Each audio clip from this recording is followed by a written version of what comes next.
Welcome back. A very interesting video surfaced earlier today, and we thought we'd explore this a little bit and draw some parallels between it and some other videos and films that have been done by other characters. So let's take a look at this first. Earlier today, Stu Peters posted this on X, and it identifies a video from an account by Kent Frantzve, who is, in fact, Erika Kirk's father. The account goes back 14 years and it has a single video loaded into it. And the video is entitled They Are Survivors 2. It is an interesting video. It seems to suggest some level of risk, some level of, we'll call it chaos or anarchy. And we wonder why it was posted and why it's been sitting there for 10 years with nobody noticing it. But in any case, we're going to play it for you in just a moment. And then we're going to draw some parallels and some other information that's been reported regarding Erika Kirk, her parents, and other films that we may find notable as we explore this. So first, let's note that we are acting under a copyright disclaimer, section 107, in order to show this video. It does have some copyrighted music as part of it, but the video appears to be owned by Mr. Frantzve. And we're going to go ahead and play it for you, and then we'll come back and we'll talk about some other factors. Here we go.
Now, again, this comes from a post on X today by Stu Peters.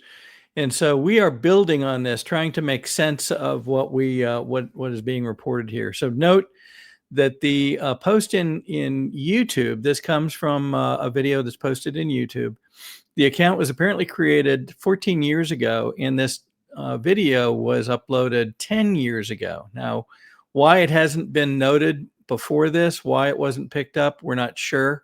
What it's meant to mean, we're going to question, because we find it oddly similar to some other things that have been produced, which seem to potentially be meant to formulate a thought in people's heads about, oh, there's a coming disaster. And you notice the pictures of FEMA and pictures of various types of disasters happening in the video that you just saw. Well, let's explore a little bit more about Ms. Kirk and her family, shall we? So just pause for a few minutes and consider some of these next things. So Erika Kirk apparently has ties to the Department of Defense through her family, at least. And it talks about her mother, Lori Frantzve, and her father, Kent Frantzve. And we're going to take a specific look at those. You're welcome to pause this and go through more detail on these screens. We give research credits to an account on X called Mophobion. And most notably, her father, this Kent Randall Frantzve, who appears to be the owner of the account that posted this video. Let's talk about his background. He's an architect, businessman with ties to defense-related projects. He's been described in public records as working on high-profile construction, including elements of the Trump Tower in New York, if you could believe that.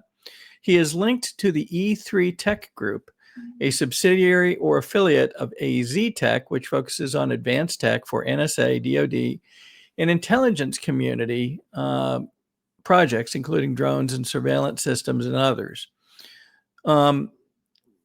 It makes this particular research makes the comment that he was, while he was involved during Erika's upbringing, he was not heavily involved in her and Charlie's daily life due to the parents having gone through a divorce. Let's talk about the mother for a moment, Lori Frantzve. So she has a long-standing career attached to various factions within the defense and technology contracting industries, going back approximately 22 years.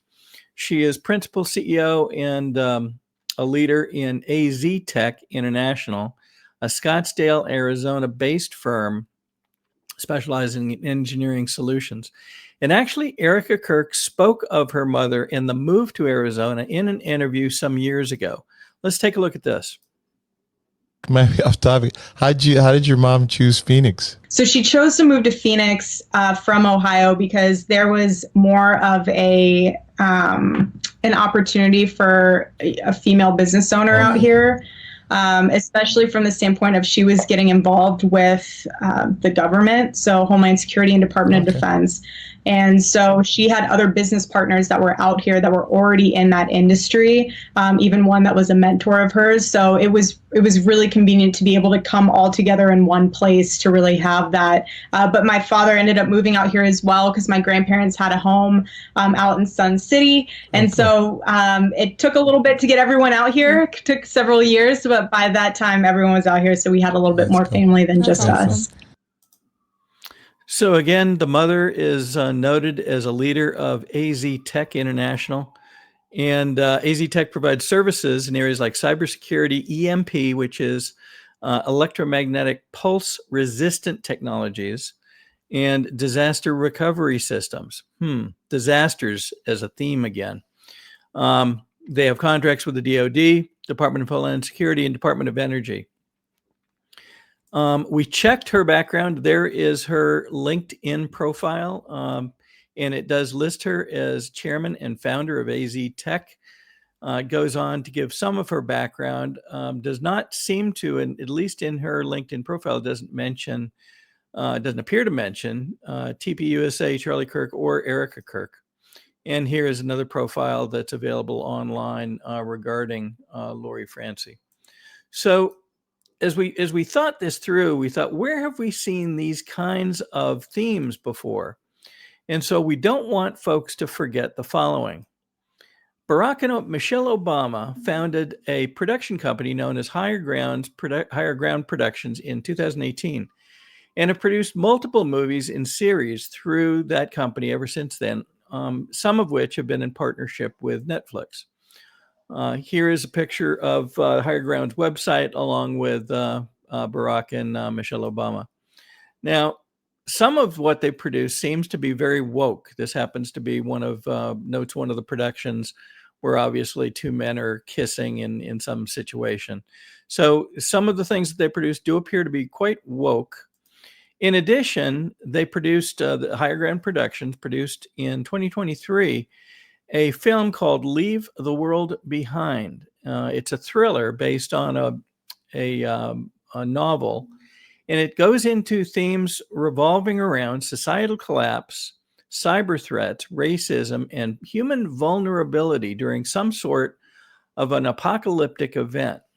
Very interesting. Does that have relationship to what we just saw posted by Erika Kirk's father going back now 10 years? Well, we don't know. But if you look at some of the scenes from Leave the World Behind, they do seem to have, concerning images and appears to be interested in putting thoughts in folks' minds about the possibility of societal collapse in the face of some sort of calamity, whatever that might be. And so one of the screens in the film literally lists civil war in some respect.